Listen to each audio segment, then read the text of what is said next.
knew this day was coming at some point in college football. Nick Saban has announced his retirement. That report is out there, and it is confirmed. We also, of course, talk Florida State football here for the next hour with all of you, with transfer portal additions coming in today.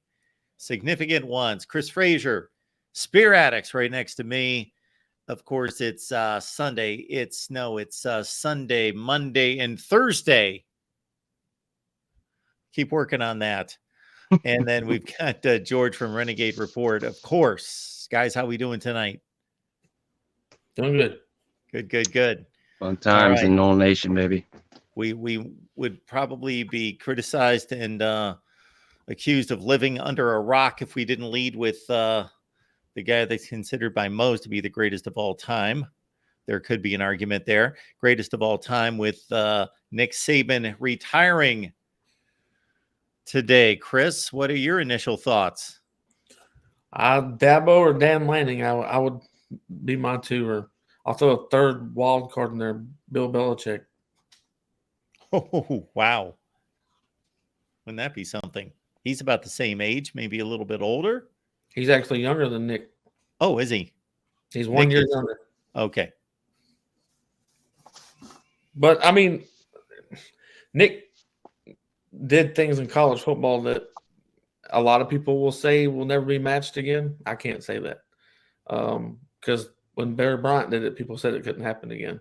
What Florida State seen Bobby Bowden do, we didn't think was going to ever happen again. So, Osborne, when he did it, Nebraska was supposed to never be done again. So I can't say that it'll never be done again, but it's one hell of a achievement to try to get to 7 national titles as a head coach. I think he won 6 of them at Bama and 1 at LSU. So, I mean, you can't knock the guy for what he's done and what he's created at Bama.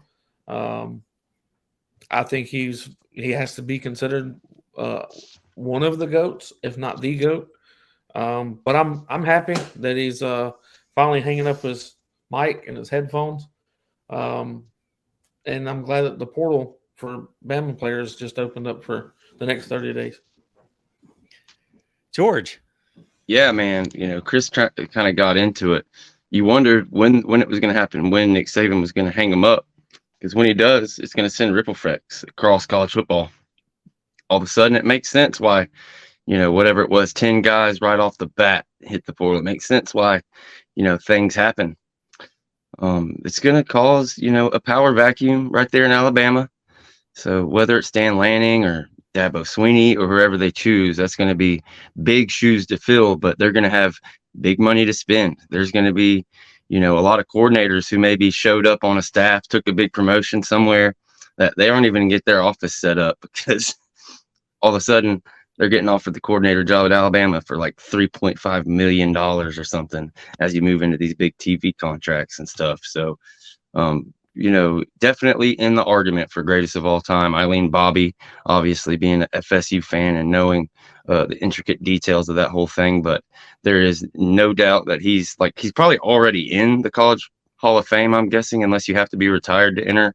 But he doesn't have as many wins as Bobby, I believe, but he has, the titles. That's his big thing. I believe 7 national titles, if you count the 6 at Alabama, 1 at LSU. So pretty amazing what he's done, but I also love what it's done for Florida State. I think it makes sense now when you look at all these, the fact that Norvell decided to keep this whole staff together. You think he didn't maybe hear something like this could possibly happen?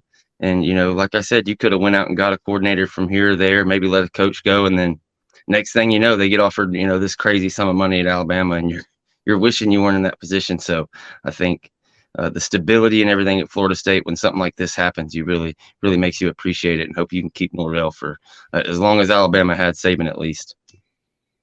I guess one thing that Nick Saban basically avoided here that is tough to avoid, I can think of a couple guys that avoided the downfall. So Joe Paterno had a couple rough years at the end, not bad seasons by any stretch. Bobby Bowden, the same thing. Again, not horrible seasons, but 5 lost seasons at the end. At this point, I guess Urban Meyer left off on top and Bob Stoops did. Those are the first 2 guys that come to mind that were still winning 12, 13 games a season at the end. But they stepped away a lot younger than Nick Saban. So here's a guy that's gone all the way to age 72, and he's still making a college football playoff, and maybe fielded arguably his worst team since his first season in Alabama, and they still make the college football playoff. So that's how remarkable his run has been. So again, there's the legacy conversation that we will, of course, have a little bit later tonight, everyone. If you want to continue the Nick Saban conversation, we'll take your calls at 8 p.m. Eastern time over on the main channel. But the legacy conversation, the argument for GOAT status, and then you've got the current situation in Alabama, who's going to replace him, as Chris offered up 3 interesting candidates. And then the ripple effect, as George alluded to, in regards to coaching staff and what happens there. And that's going to rip away a lot of prominent people that want to coach for whomever lands that job in Tuscaloosa. So Alabama had suffered some down years before Nick Saban. So we will see it put to the test in regards to the replacement, the successor. Do they continue the dynasty, or is there a drop off of any kind?